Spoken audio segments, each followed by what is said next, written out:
Bab 81. Ini benar-benar akta rumah kabupaten. Tanya Botak dan Sipit dengan tercengang. Meskipun tidak mengenal tulisan, mereka berdua pernah melihat akta rumah. Bagaimanapun, setiap keluarga memiliki akta rumah seperti ini. Panca, apa yang kamu pamerkan? Bukannya sudah kubilang jangan beritahu siapapun. Tegur Bara dengan murung. Dia tampak kesal karena temannya membocorkan rahasia. Oh, Panca buru-buru menyimpan akta rumah itu, lalu berkata, akta ini palsu, aku dapat dari jalanan. Kami masih miskin, tadi itu cuma bercanda. Lanjutkan kerjaan kalian, kami pamit dulu. Keduanya pun langsung pergi tanpa mengatakan apapun lagi. Panca, Bara, kita berasal dari kampung yang sama dan hidup saling bergantungan. Kalau ada rezeki, berbagilah dengan kami. Lagi pula, kita ini pernah merampok bersama. Botak dan Sipit merasa ada yang ditutupi kedua orang ini. Jadi, mereka berlari untuk menyusul keduanya. Bekerja apanya? Uang yang bisa mereka dapatkan dari pekerjaan ini tidak banyak. Baiklah, karena kita pernah merampok bersama, aku akan memberitahu kalian. Aku bukan dapat rezeki nomplok, tapi bertemu orang baik, jelas Bara. Mana mungkin, mana ada orang sebaik itu di dunia ini. Orang ini sudah dirampok, tapi masih memberimu uang dan menerimamu sebagai bawahan. Dia bahkan mengatakan perampok adalah pahlawan. Aku nggak percaya, timpal Botak. Ikut aku kalau nggak percaya. Tapi, kami sudah beritahu Tuan Muda Wira tentang kondisi di pegunungan. Kalau kalian nggak bisa menunjukkan kesetiaan kalian, jangan harap bisa dapat rumah seperti kami. Kata Bara. Ya, kami ngerti. Omong-omong, kenapa kalian menjadi begitu putih? Tanya Panca. Kamu tahu sabun, kan? Balas Sipit. 2 hari kemudian, di Gunung Harimau Hitam, Jamal yang merupakan ketua ketiga turun gunung, dia memotong batu dengan kapaknya hingga hancur berkeping-keping setelah menghela napas. Jamal berkata dengan geram, Botak dan Sipit benar-benar brengsek. Mereka janji nggak akan pergi ke kabupaten untuk cari wanita, tapi malah nggak pulang-pulang sekarang para bajingan ini benar-benar nggak bisa menahan nafsu. Kalau pulang nanti, akan kubunuh mereka semua. Ketua Jamal, jangan marah. Masih ada kami yang setia padamu. Seorang pria kekar bernama Akbar melangkah maju. Wajahnya tampak merah. Dia menepuk dadanya dan menjamin. Asalkan kamu menyuruhku pergi, aku janji nggak akan pergi mencari wanita dan pulang dalam 2 hari. Kalau telat sehari saja, Ketua Jamal boleh membunuhku. Jamal pun menggerakkan giginya seraya menatap keempat anak buahnya yang tersisa. Dia menimpali, aku nggak percaya padamu. Kalian berempat pergi bersama saja. Kalian berdua lakukan survei, sedangkan kalian berdua memantau. Kalau mereka berani pergi ke kabupaten, langsung patahkan kaki mereka. Selain itu, kalian nggak boleh bawa sepeser uang pun. Begitu mendengarnya, ekspresi keempat orang ini seketika tampak getir. Kalau tidak boleh membawa uang, bagaimana bisa mereka pergi ke kabupaten? Mereka akan mati kebosanan kalau hanya melakukan survei. 2 hari berikutnya, di dalam rumah batu milik Kadir. Kadir yang merupakan ketua pertama menunjuk Jamal sembari memaki. Jamal, gimana kamu memimpin bawahanmu? 8 orang pergi melakukan survei, tapi nggak ada yang pulang. Ini sudah 6 hari, tapi mereka nggak kasih kabar apa-apa. Jamal menjawab dengan getir, Kak, setiap kali kita menculik wanita, kamu dan Kak Heru yang selalu dapat duluan. Sisanya pun akan menjadi bagian bawahan kalian. Mereka nggak punya wanita di sini dan sudah menahan nafsu sampai 2 tahun.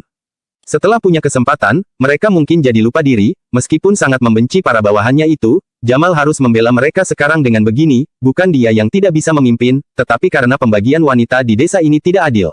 Jika kesalahan ini dilimpahkan kepada Kadir, Kadir pun tidak akan bisa mengurangi jatah mereka setelah pekerjaan ini selesai. Kadir memicingkan matanya sembari berkata, jadi, bisnis ini masih mau dilanjutkan nggak? Kalian masih mau uang nggak? Kalau kamu nggak sanggup, suruh Heru yang urus saja.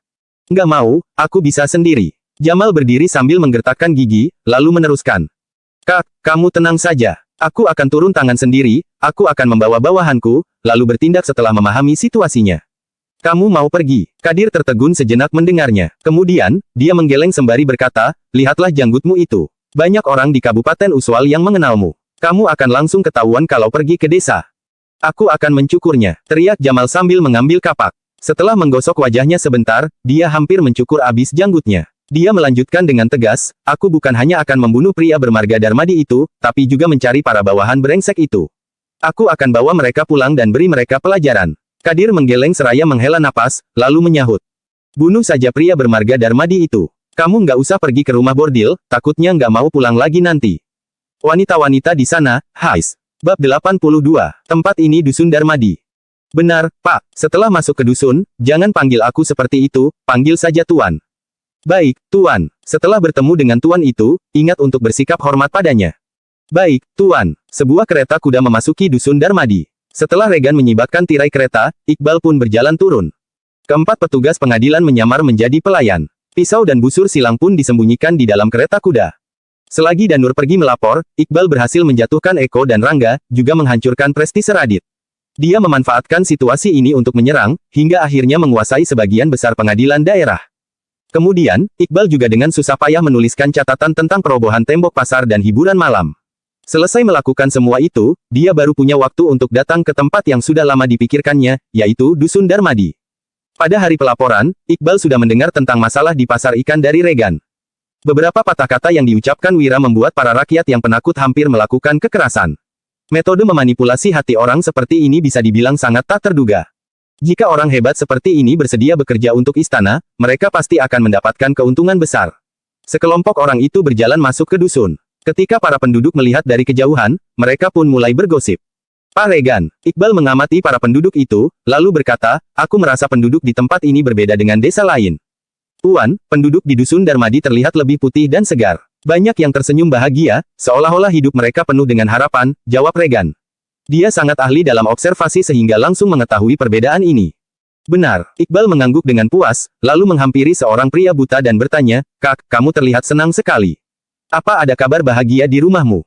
Tidak juga, putraku bergabung dengan tim penangkap ikan Kak Wira. Penghasilannya mencapai 1.000 gabak per bulan. Kalau ditambah bonus bulanan, totalnya jadi 2.000 gabak. Dulu, para penduduk bilang aku miskin, jadi nggak ada yang mau mencomblangi putraku. Sekarang, para mak comblang itu malah berbondong-bondong datang, giliran aku yang memilih mereka. Aku pun memilih yang paling bagus untuk putraku. Aku pilih yang cantik dan bokongnya besar. Dia pasti bisa melahirkan cucu yang imut untukku, hehe. Jawab pria itu. Tanpa peduli siapa yang bertanya, pria buta itu mengangkat kepalanya dan tersenyum dengan gembira. Tiba-tiba, seorang pria tua bertubuh bungkuk berbicara, begitu saja sudah sombong. Kamu harus tahu, kedua putraku sama-sama bergabung dengan tim penjualan. Setiap bulan, mereka bisa mendapat 2.000 gabak masing-masing. Kalau ditambah dengan bonus mereka, penghasilan keluargaku nggak kurang dari 6.000 gabak. Kami saja nggak pamer, tapi kamu malah bangga dengan penghasilan sekecil itu. Tegur pria tua itu. Dia memang mengatakan tidak ingin menyombongkan diri, tetapi suaranya sangat lantang hingga seluruh penduduk bisa mendengarnya. Gaji bulanan tim penangkap ikan sebesar 2.000 gabak, sedangkan tim penjualan sebesar 3.000 gabak. Gumam Iqbal dengan terkejut. Ada terlalu banyak tenaga kerja di pedesaan.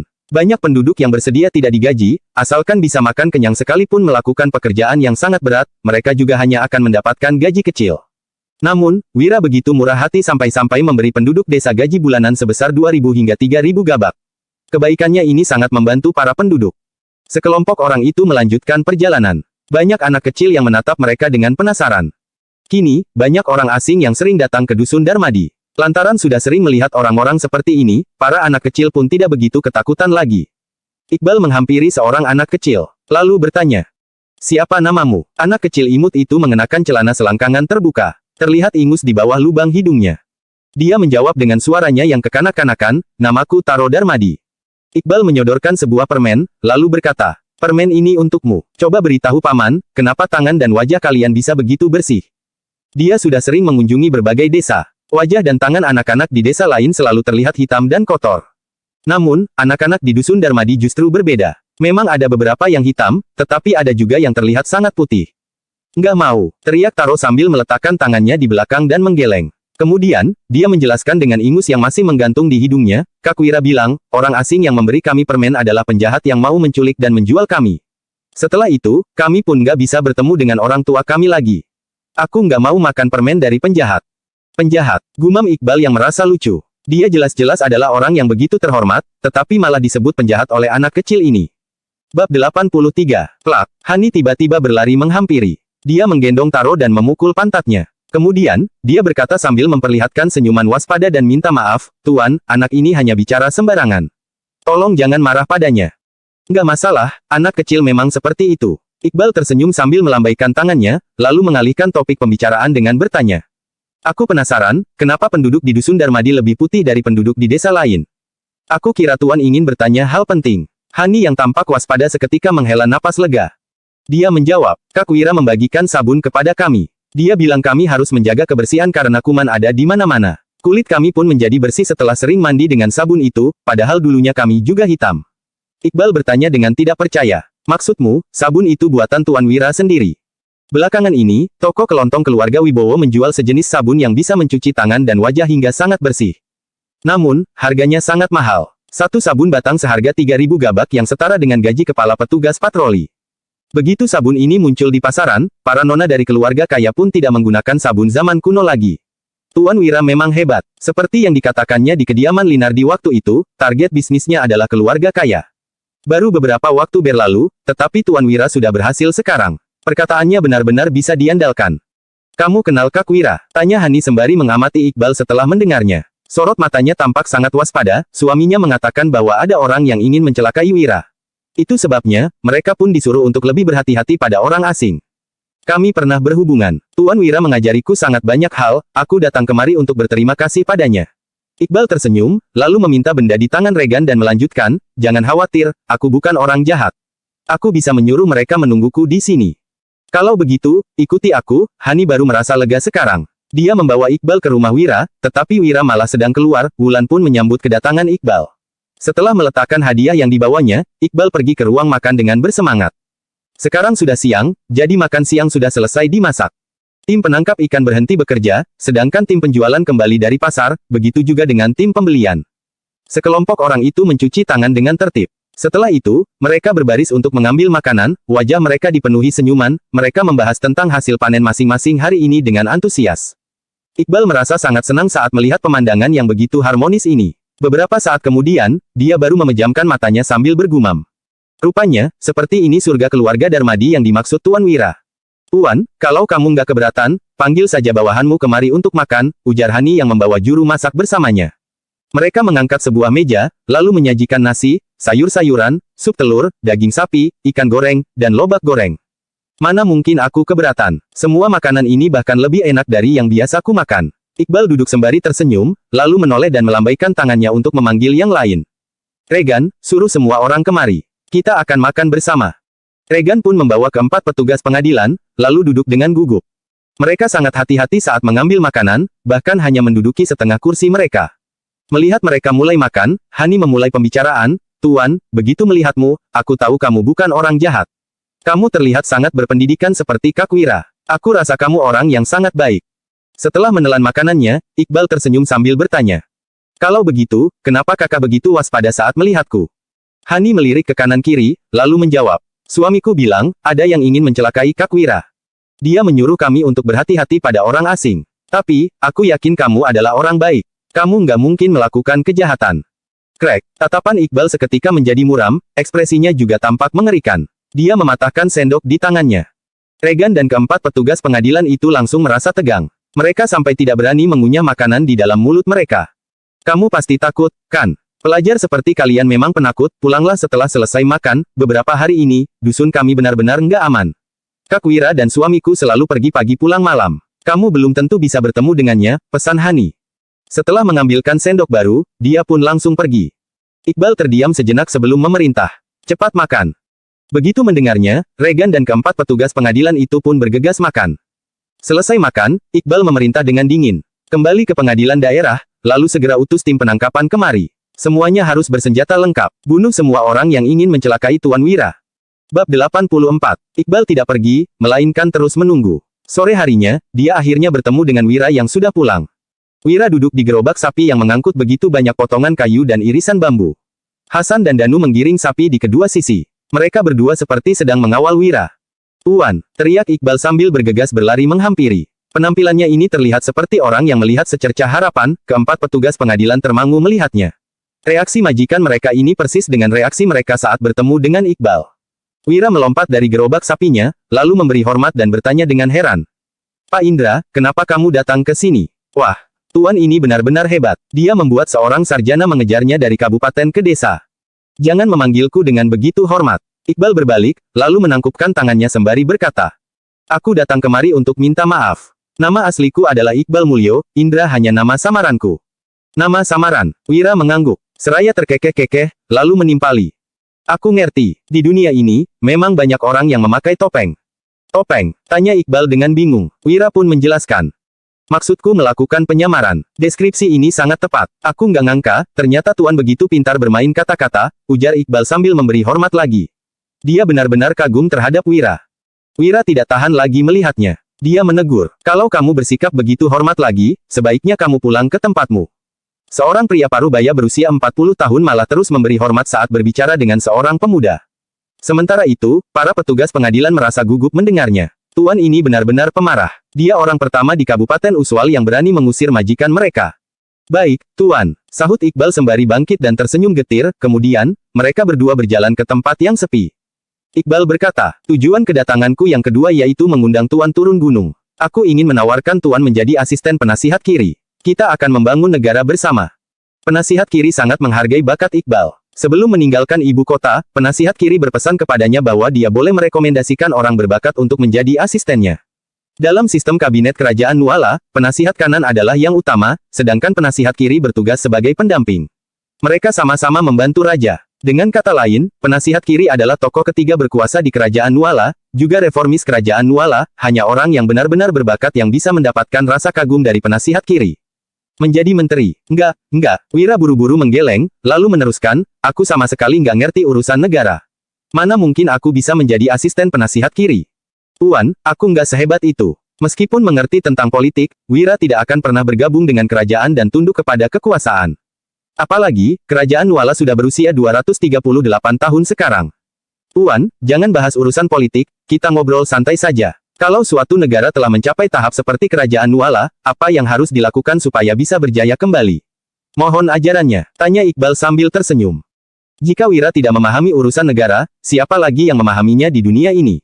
Waktu itu, Wira mengatakan dia tidak mengerti tentang pajak. Setelah Iqbal bersikeras bertanya, dia pun mendapatkan jawaban tentang pembongkaran dinding kota, hiburan malam, dan menargetkan keluarga kaya dalam berbisnis. Jadi, Wira mengatakan tidak paham hanya untuk bersikap rendah hati, orang-orang bijak zaman dahulu juga sering mengatakan mereka tidak mengerti, tetapi nyatanya mereka memiliki wawasan yang sangat luas. Hanya orang cerdas sesungguhnya yang bersikap rendah hati, begitu juga dengan Wira. Wira pun tercengang mendengarnya. Dia menjawab, kondisi kerajaan Nuala sangat buruk. Dewa saja nggak bisa bantu, apalagi aku. Tuan, demi ratusan juta orang di dunia ini, tolong beri aku pencerahan. Seru Iqbal yang langsung berlutut, matanya bahkan berkaca-kaca saat menatap Wira. Pada masa jayanya, kerajaan Nuala menguasai 30 negara bagian. Namun, sekarang hanya tersisa 19 negara bagian. Saat ini, musuh kuat ada di mana-mana dan para menteri terus memperebutkan kekuasaan. Menteri yang serius bekerja memang ada, tetapi mereka selalu dihalangi oleh orang-orang yang berniat jahat. Sementara itu, raja terus menjadi penengah. Dia membiarkan penasihat kiri dan kanannya saling berseteru untuk membatasi satu sama lain. Sebagian besar rakyat pun hidup miskin. Untungnya, karena hasil panen beberapa tahun ini cukup bagus, mereka masih bisa memaksakan diri untuk bertahan hidup. Namun, konsekuensinya akan sulit dibayangkan jika terjadi bencana. Wira menuliskan surat nasihat untuk membela keadilan, tetapi pangkatnya malah diturunkan menjadi patih tingkat 7. Kemudian, Wira segera menarik Iqbal untuk berdiri sambil berkata, jangan tiba-tiba berlutut begini. Kita ngobrol santai sebentar, anggap saja perkataanku sebagai angin lalu. Kalau kamu beritahu orang lain, aku nggak akan ngaku aku yang mengatakannya. Terima kasih, Tuan, sahut Iqbal dengan wajah penuh harap. Bab 85. Wira berpikir sejenak sebelum bertanya. Biar kutanya dulu, berapa tahun dinasti Wangsa bertahan? Sejarah dunia persis dengan sejarah Atrana. Peradaban kuno adalah awal dari segalanya, orang-orang bijak abad pertengahan membuka jalan, sedangkan dinasti zaman modern menggantikannya. Raja pertama dinasti Wangsa menguasai 49 negara bagian, lalu mewariskannya selama 12 generasi sebelum meninggal. Iqbal sering membaca buku sejarah sehingga dia langsung menjawab. Dinasti Wangsa bertahan hingga 17 generasi, totalnya 296 tahun. Wira mengalihkan topik dengan bertanya, gimana dengan dinasti Yelma? Dinasti Yelma diwariskan hingga 12 generasi, totalnya 234 tahun, jawab Iqbal dengan heran sambil merenungkan makna di balik pertanyaan Wira. Wira tersenyum, lalu bertanya lagi, gimana kalau dinasti Cahya? Wajah Iqbal menjadi pucat setelah menyadari sesuatu. Dia menjawab, dinasti Cahya diwariskan hingga 15 generasi, totalnya 270 tahun.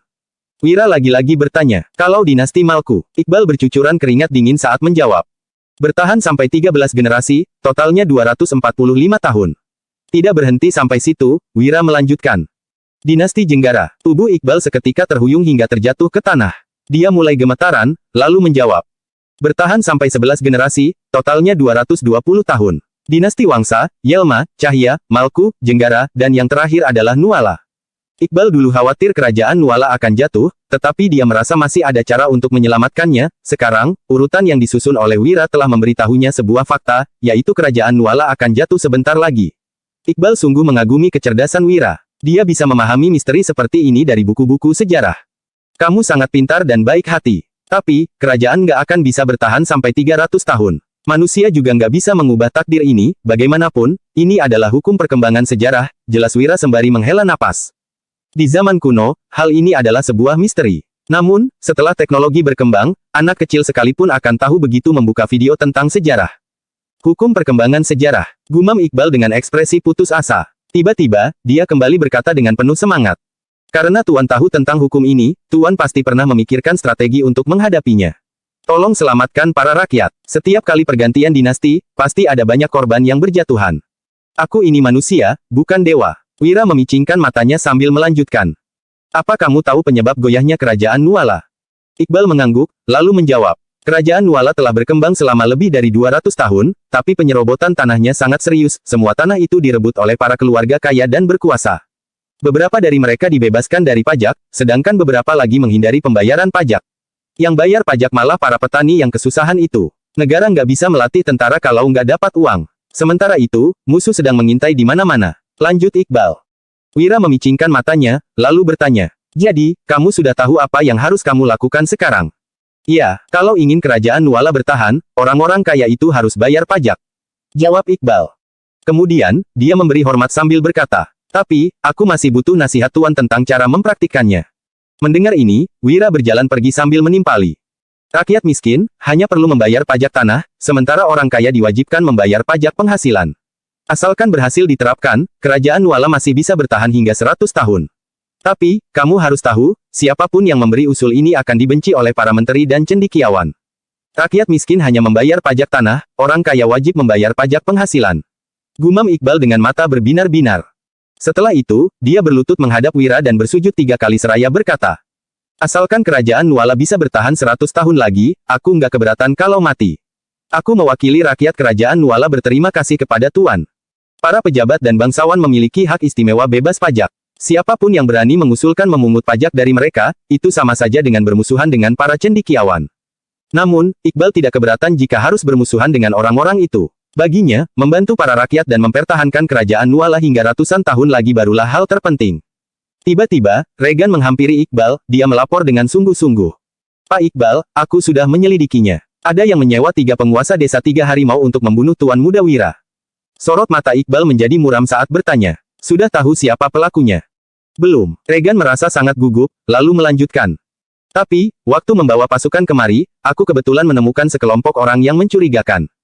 Mereka bersembunyi di luar dusun Darmadi. Yang memimpin adalah Jamal, ketua ketiga desa 3 harimau. Iqbal menyahut dengan murung. Tunggu apa lagi? Langsung bunuh mereka. Regan tersenyum getir, lalu membalas. Aku memang mau memberi perintah seperti itu, tapi dicegah bawahan Tuan Muda Wira, mereka melarangku menyerang Jamal. Pak, bagaimana menurutmu? Jamal adalah buronan istana. Iqbal memicingkan matanya, lalu bertanya. Jamal apanya? Memangnya kamu melihatnya? Oh, enggak. Melihat reaksi majikannya ini, Iqbal langsung memahaminya, jadi, dia buru-buru menggeleng seraya berkata. Setelah dipikir-pikir, sepertinya aku salah lihat. Aku enggak melihat Jamal.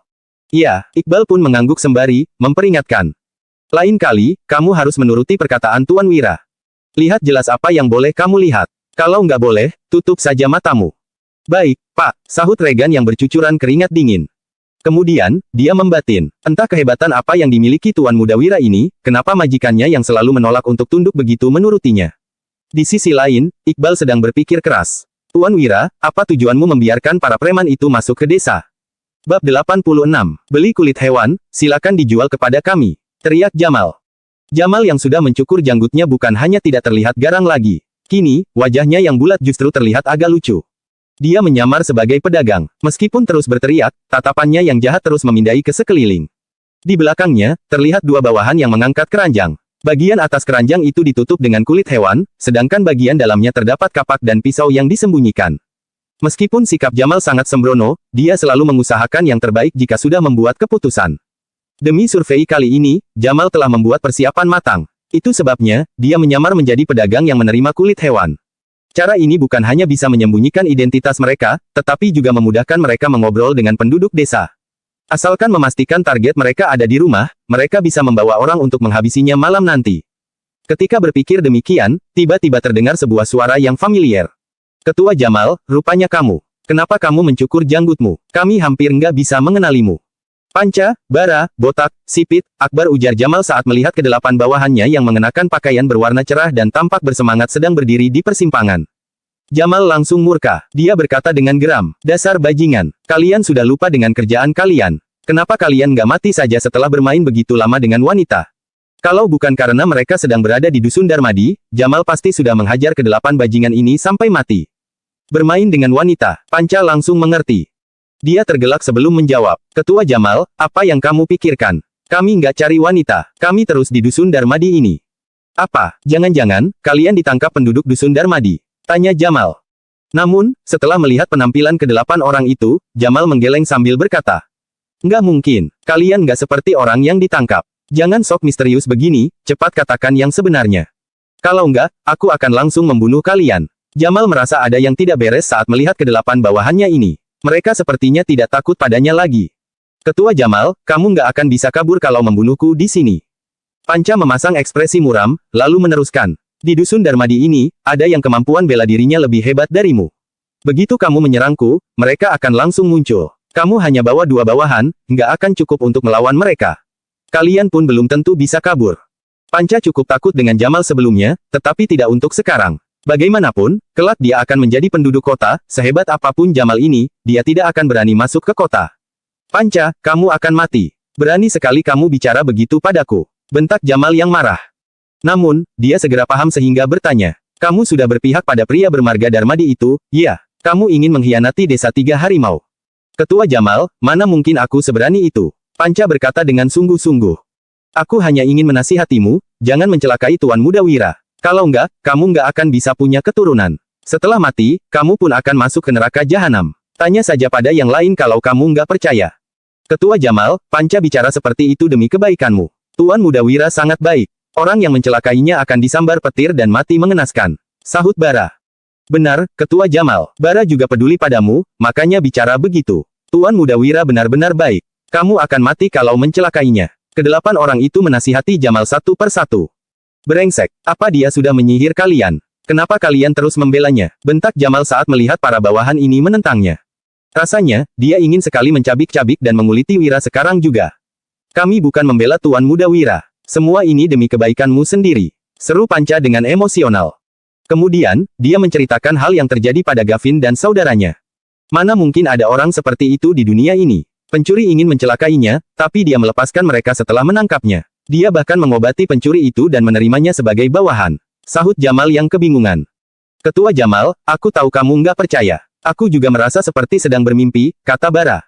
Kemudian, dia mengeluarkan akta rumah dan berkata dengan heran, "Aku dan Panca datang karena ditugaskan melakukan survei. Kak Gavin memberi tahu Tuan Muda Wira tentang ini, tapi dia malah nggak menangkap kami.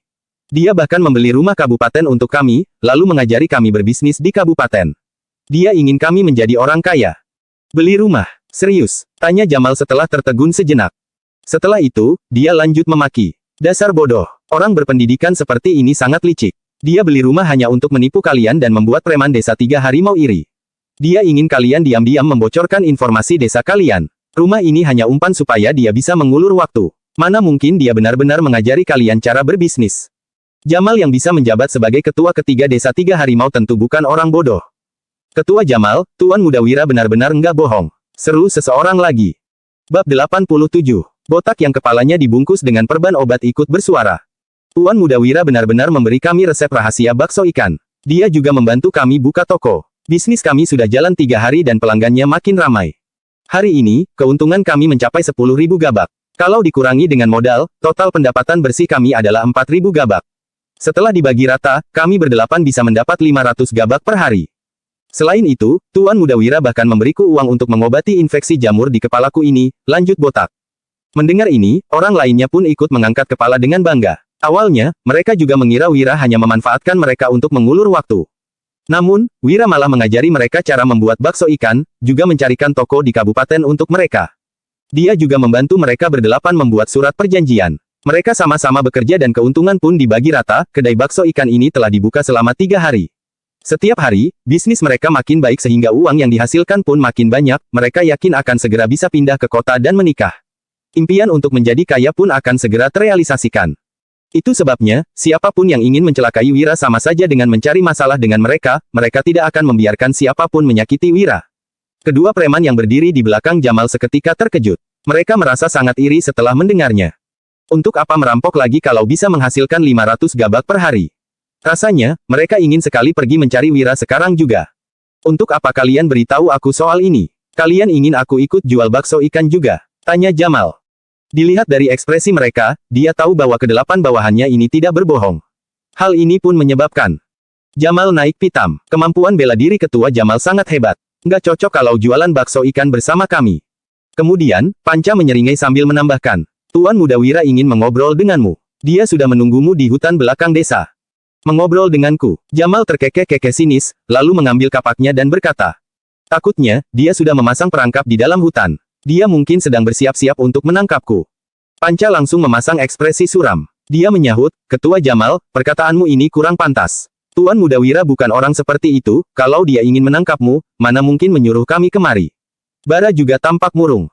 Dia ikut berbicara. Tuan Muda Wira bilang, kamu nggak usah takut. Dia adalah orang berpendidikan, jadi nggak bisa ilmu bela diri. Dia menunggumu sendirian di sana, bahkan menyuruhmu membawa kapak. Botak turut menambahkan, Ketua Jamal, kalau kamu nggak berani, pulang saja ke desa 3 harimau. Tuan Muda Wira sangat baik, dia nggak akan mentertawakanmu. Kalian ini. Jamal pun murka karena para bawahannya meremehkannya. Dia berteriak. Orang sekejam aku mana mungkin takut dengan pelajar seperti dia. Aku akan pergi menemuinya sekarang juga. Aku ingin lihat, apa yang bisa dia lakukan kepadaku. Kemudian, Jamal langsung menuju ke belakang desa dengan membawa 2 buah kapak. Jika gagal memberi pelajaran kepada Wira yang telah merebut kedelapan bawahannya, dia pasti akan menjadi bahan tertawaan orang-orang.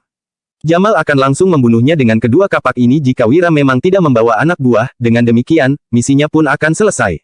Begitu Jamal pergi, ekspresi kedelapan orang itu berangsur berubah. Kita nggak seharusnya membantu Tuan Muda Wira menyampaikan hal ini. Benar-benar berisiko, ujar Sipit. Panca mengernyit seraya membalas. Tuan Muda Wira nggak mungkin berbohong. Tapi, Ketua Jamal belum tentu bisa dipercaya. Kalau dia murka dan langsung membunuh Tuan Muda Wira, bukankah itu artinya kita yang mencelakainya? Bara berkata dengan getir, aku juga nggak ingin menyampaikan pesan Tuan Muda Wira. Tapi, apa yang bisa kulakukan kalau Tuan Muda Wira yang suruh?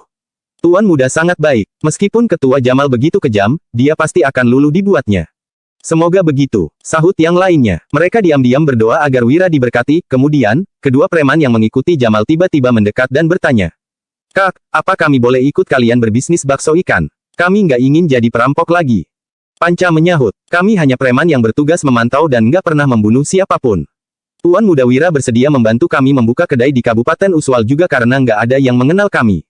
Tapi, kalian berbeda. Kalian sudah pernah membunuh. Kalau Tuan Muda Wira membantu kalian membuka usaha di Kabupaten Uswal, kalian hanya akan mencelakainya kalau dikenali orang lain nanti. Jadi, kami nggak bisa membawa kalian pergi. Jelas Panca seraya melirik kedua preman itu. Begitu mendengarnya, mereka berdua pun tampak kecewa. Bara menasihati dengan lirih. Panca, Tuan Muda sudah bilang bahwa orang yang mau bertobat adalah orang baik. Kalau mereka benar-benar mau berubah, kita bisa saja membantu mereka. Mereka bisa berbisnis di kabupaten lain, kan? Kedua preman itu pun berbinar-binar setelah mendengarnya. Bab 88. Meskipun Jamal tampak menggebu-gebu saat berada di depan bawahannya, nyatanya dia sangat berwaspada sekarang. Begitu memasuki hutan, dia langsung memungut sebuah ranting pohon dan berjalan dengan perlahan seperti orang buta.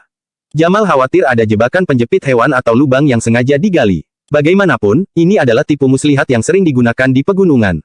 Pada saat yang sama, dia terus mengamati sekelilingnya karena takut ada orang yang bersembunyi di dalam sini. Luas hutan ini hanya ratusan meter. Namun, karena terlalu berhati-hati, Jamal menghabiskan 15 menit untuk tiba di ujung hutan ini. Setelah itu, dia akhirnya melihat seorang pemuda. Pemuda berpakaian linen putih itu bertubuh tinggi dan tegap. Rambutnya diikat dengan tali rami biasa. Dia tidak mengenakan aksesori mahal sehingga mirip dengan orang miskin di pedesaan.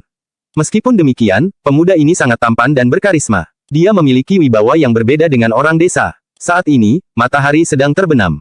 Cahaya matahari menyinari wajahnya, membuatnya seolah-olah dilapisi cahaya emas, melihat Jamal yang terlihat.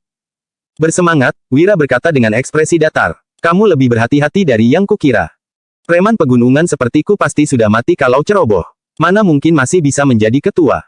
teriak Jamal dengan ekspresi menyindir. Setelah mengangkat kapaknya sambil mengamati, dia menghampiri Wira dengan galak dan berkata, "Otakmu sudah rusak karena kebanyakan belajar, iya. Berani sekali kamu datang menemuiku sendirian. Kamu nggak takut aku memenggal kepalamu?"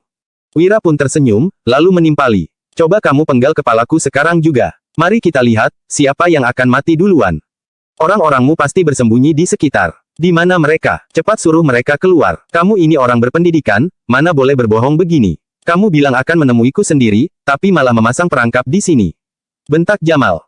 Ekspresinya seketika berubah drastis. Jamal meletakkan kedua kapak di atas bahunya sembari berkeliling satu lingkaran. Dia melihat ke sekeliling dengan hati-hati karena khawatir ada yang tiba-tiba menyergapnya dari belakang. Wira merentangkan tangannya sambil berkata, "Kata siapa aku berbohong? Aku memang sendirian, aku nggak menyuruh siapapun bersembunyi di sini. Tapi, orang-orang yang peduli padaku pasti sangat cemas. Mereka mungkin bersembunyi di sekitar karena tahu ada preman kejam di sini.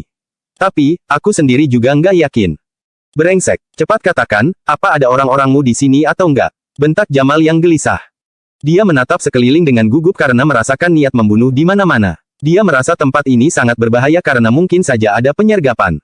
Wira mengejapkan matanya sambil menyahut, "Gimana kalau kamu coba saja? Ayo, serang aku. Kalau nggak ada orang yang muncul, itu artinya nggak ada penyergapan di sini."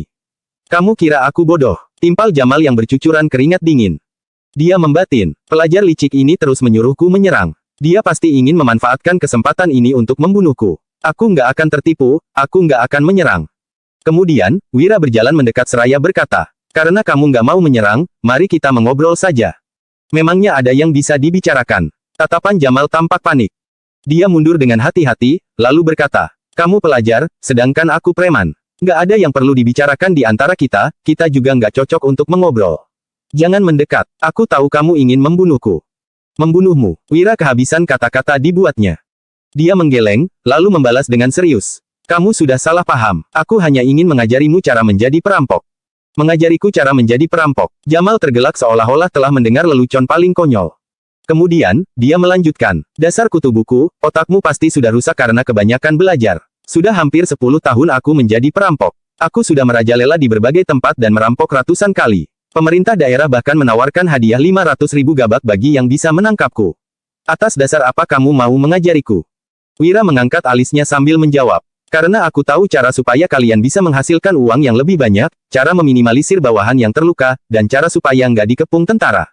Kalian juga akan dipuji rakyat, bahkan pedagang yang lewat akan memberi kalian uang dan berani menjual barang kepada kalian. Selain itu, tentara juga nggak akan bisa menangkap kalian. Para pedagang dan rakyat akan memberi kalian informasi supaya bisa kabur duluan, pada akhirnya, tentara pun nggak akan mau menangkap kalian lagi," jelas Wira. "Mana mungkin, kamu memang sudah gila," hardik Jamal. Bab 89. Ekspresi Jamal terlihat seperti sedang menatap seorang idiot. Jika para bandit ingin menghasilkan banyak uang, mereka tentu harus merampok dan membunuh lebih banyak. Bagaimana mungkin tidak ada korban saat melakukan perampokan? Setiap ada yang mati, petugas pemerintahan pun akan datang untuk menangkap mereka. Selain itu, sudah syukur jika rakyat setempat tidak menjadi mata-mata pemerintah. Mereka tidak mungkin bersedia membocorkan informasi untuk para bandit. Adapun para pedagang, mereka sudah pasti akan menghindar. Mana mungkin mereka berinisiatif memberi uang atau memberi informasi. Bocah ini bahkan mengatakan tentara tidak akan mengepung mereka. Benar-benar mimpi di siang bolong. Para tentara itu tidak akan punya prestasi jika tidak menangkap penjahat seperti mereka. Itu sebabnya, Jamal yakin Wira sudah gila karena kebanyakan belajar. Jika tidak, mana mungkin dia bicara seperti itu. Wira mendengkus ringan, lalu berkata, "Nggak ada yang mustahil di dunia ini. Kamu rasa nggak bisa karena wawasanmu terlalu sempit. Kamu hanya nggak pernah melihat hal-hal seperti itu." Jamal mengernyit sambil bertanya, "Apa yang ingin kamu katakan?" Wira membalas dengan serius, "Biar kutanya dulu, kenapa para tentara itu ingin menangkap kalian?" Jamal mengerlingkan matanya, lalu menjawab, "Tentu karena kami merampok dan membunuh orang." Wira bertanya lagi, "Lalu, kenapa pedagang menghindar dari kalian dan nggak berani berbisnis dengan kalian?" Jamal kembali mengernyit seraya menjawab, "Omong kosong macam apa ini? Tentu karena kami merampok mereka." "Jadi, kenapa rakyat membenci kalian?" tanya Wira. "Apa kamu bisa berhenti mengajukan pertanyaan begini? Anak kecil saja tahu jawabannya," bentak Jamal. Kemudian, dia melanjutkan, "Kami mencuri pangan rakyat, mereka tentu membenci kami." Wira mendengkus dingin, lalu berujar, "Anak kecil saja tahu kalian dibenci karena membunuh dan merampok. Kalau begitu, kalian tinggal berhenti melakukannya saja." Jamal menggertakkan giginya sembari bertanya, Kami ini bandit. Kalau nggak membunuh dan merampok, dari mana kami bisa dapat uang? Wira memicingkan matanya dan menjawab. Kalian tinggal menyuruh para pedagang yang lewat itu menyerahkan uang. Jamal seketika murka. Dia berteriak. Itu sama saja dengan merampok.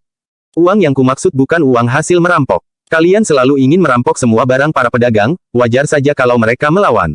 Setelah terjadi perkelahian, pasti ada orang yang mati. Kalau harga barang-barang di kereta mereka bernilai 10.000 gabak, kalian tinggal minta 100 gabak dan menjamin mereka akan sampai ke tempat tujuan dengan selamat. Apa mereka masih akan melawan kalau seperti ini? Mereka justru akan berterima kasih pada kalian. Jelas Wira dengan sinis. Jamal tertegun mendengarnya, lalu menjawab seraya mencibir. Uang sekecil itu mana cukup? Ada begitu banyak bandit di pegunungan. Sekali perjalanan hanya dapat 100 gabak. Uang yang didapat pengemis bahkan lebih banyak dari ini. Wira menyipitkan matanya dan menimpali. Memang sedikit. Tapi, kalau biaya yang kalian pungut sedikit, bukankah mereka akan sering lewat tempat kalian? Jamal termangu sesaat, lalu menjawab. Tentu saja. Wira mengangkat alisnya dan menjelaskan lagi. Setelah orang-orang tahu biaya yang kalian pungut sedikit dan akan mengawal mereka sampai ke tempat tujuan, apakah pedagang lain akan melewati tempat kalian? Iya, itu sudah pasti. Sahut Jamal segera. Hal yang paling sulit dalam berbisnis adalah pengangkutan barang yang tidak aman, asalkan menjamin keselamatan mereka dan memungut sedikit uang dari mereka, para pedagang yang lewat tentu akan banyak, meskipun biaya yang dipungut sedikit, jumlahnya pasti akan menjadi banyak jika ditambahkan. Bab 90. Dengan begini, mereka tidak perlu membunuh lagi untuk mendapatkan uang. Jumlah korban pun akan berkurang. Para pedagang yang lewat juga tidak perlu menyewa terlalu banyak pengawal lagi sehingga bisa menghemat banyak uang. Kalau begitu, mereka pasti akan membayar dengan senang hati. Hebat sekali, orang berpendidikan memang cerdas. Cara ini bisa membuat para pedagang berinisiatif membayar, bahkan tidak perlu merampok dan membunuh lagi. Mereka bisa menghasilkan uang tanpa menggunakan kekerasan. Kalian tinggal mengatur tempat pemungutan nanti. Cukup beberapa preman yang berjaga di sana, ujar Wira. Kemudian, dia menambahkan, anggota kalian juga bisa membuka kedai atau penginapan untuk para pedagang dan pejalan kaki. Kalau kalian nggak bisa, suruh para pedagang itu yang buka juga boleh. Kalian pungut saja biaya untuk melindungi bisnis mereka. Dengan begini, penghasilan kalian akan bertambah lagi, kan? Dengan pendapatan ini, apa kalian masih menginginkan pangan para rakyat? Setelah berhenti memungut tarif jalan dari mereka, mana mungkin mereka memanggil kalian perampok lagi? Kelak, kalian pun akan menjadi pahlawan. Mereka pasti akan membocorkan informasi kepada kalian kalau terjadi sesuatu, lanjut Wira. Benar, benar sekali. Jamal mengangguk tanpa henti. Dia mengacungkan jempolnya kepada Wira, lalu memuji. Tuan, kamu pintar sekali. Kami pasti akan menghasilkan uang kalau menuruti perkataanmu. Tapi, gimana supaya pemerintah berhenti memburu kami? Wira terkekeh-kekeh, lalu menjawab. Asalkan kalian mengatur tempat pemungutan dengan baik, pemerintah nggak akan memburu kalian lagi. Setelah mendengarnya, Jamal tertegun sejenak. Tiba-tiba, dia menangkupkan tangan seraya berkata. Aku sudah mengerti. Terima kasih atas bimbingan Tuan. Apabila ingin mengatur pos pemungutan dan menjamin keselamatan para pedagang, mereka tentu harus menaklukkan para bandit di pegunungan dulu. Tindakan ini sama saja dengan membantu pemerintah menjaga keamanan dan ketertiban rakyat. Mana mungkin mereka tidak senang melihatnya. Jika pemerintah menekan mereka, jalur perdagangan akan terhambat dan para bandit akan merajalela kembali. Pemerintah tidaklah bodoh. Mereka pasti akan berpura-pura tidak tahu dan tidak berani mencegah. Kamu cukup cerdas. Kalau begitu, aku akan memberimu sedikit bimbingan lagi. Wira tiba-tiba menjadi tertarik sehingga menambahkan, jangan hanya terpaku pada Kabupaten Uswal yang kecil ini. Kalian harus memperluas bisnis kalian sampai ke kota pusat pemerintahan Jagabu, Provinsi Jawali, bahkan seluruh kerajaan Nuala dan seluruh dunia. Begitu mendengar kata, seluruh dunia, Jamal langsung dipenuhi semangat, dia memberi hormat sembari berkata. Tolong Tuan memberiku bimbingan lagi. Wira menyahut. Mulai dari kota pusat pemerintahan Jagabu dulu, cari para bandit yang cerdas. Kamu harus membujuk mereka, lalu membentuk sebuah aliansi. Makin luas jalur bisnisnya, maka orang yang lewat akan makin banyak. Penghasilan kalian pun akan bertambah dan posisi kalian akan makin aman. Bagaimanapun, para pedagang dan pemerintah pasti ingin kalian aman. Kalau enggak, jalur bisnis akan terhambat dan bandit akan merajalela. Setelah pengaruh kalian cukup besar, pemerintah bahkan akan memberimu gelar. Kamu akan menjadi seorang pejabat nanti. Tambah Wira. Kabupaten Sijala, seru Jamal. Tempat ini adalah markas para bandit pegunungan. Jamal tampak menggebu-gebu. Dia menatap Wira cukup lama, lalu sontak berlutut di tanah. Kemudian, dia bersujud sambil berkata, Tuan benar-benar jenius. Aku mengundang Tuan ke desa 3 harimau dan menjadi penasihat kami. Kita akan sama-sama membangun masa depan yang cemerlang. Kamu memintaku menjadi penasihat. Wira terperangah melihat sikap Jamal ini. Kemudian, dia segera melambaikan tangannya seraya menimpali. Ini nggak mungkin. Kalian harus berusaha sendiri, aku nggak akan menjadi penasihat kalian. Wira bahkan tidak ingin menjadi asisten penasihat Kiri, apalagi menjadi penasihat para bandit ini. Benar-benar konyol. Jamal langsung berjalan ke hadapan Wira, lalu berkata, "Kalau begitu, aku terpaksa menculik Tuan, bagaimanapun, aku harus membawa Tuan ke Gunung Harimau Hitam." Wira memicingkan matanya sambil bertanya, "Kamu nggak takut ada penyergapan di sini?" "Aku tetap harus mencobanya. Demi masa depan yang cerah, aku terpaksa harus menyinggung Tuan," teriak Jamal sembari menerjang ke arah Wira. Dia berniat untuk menangkap Wira, lalu langsung membawanya kabur. Gila, Wira benar-benar ingin memaki sekarang. Dia hanya memberi tahu Hasan akan bertemu dengan Jamal di sini dan tidak memasang perangkap apapun. Hasan pun hanya diam saat mendengarnya. Jika benar-benar diculik Jamal dan dipaksa untuk menjadi penasihat mereka, semua usahanya untuk Dusun Darmadi akan sia-sia.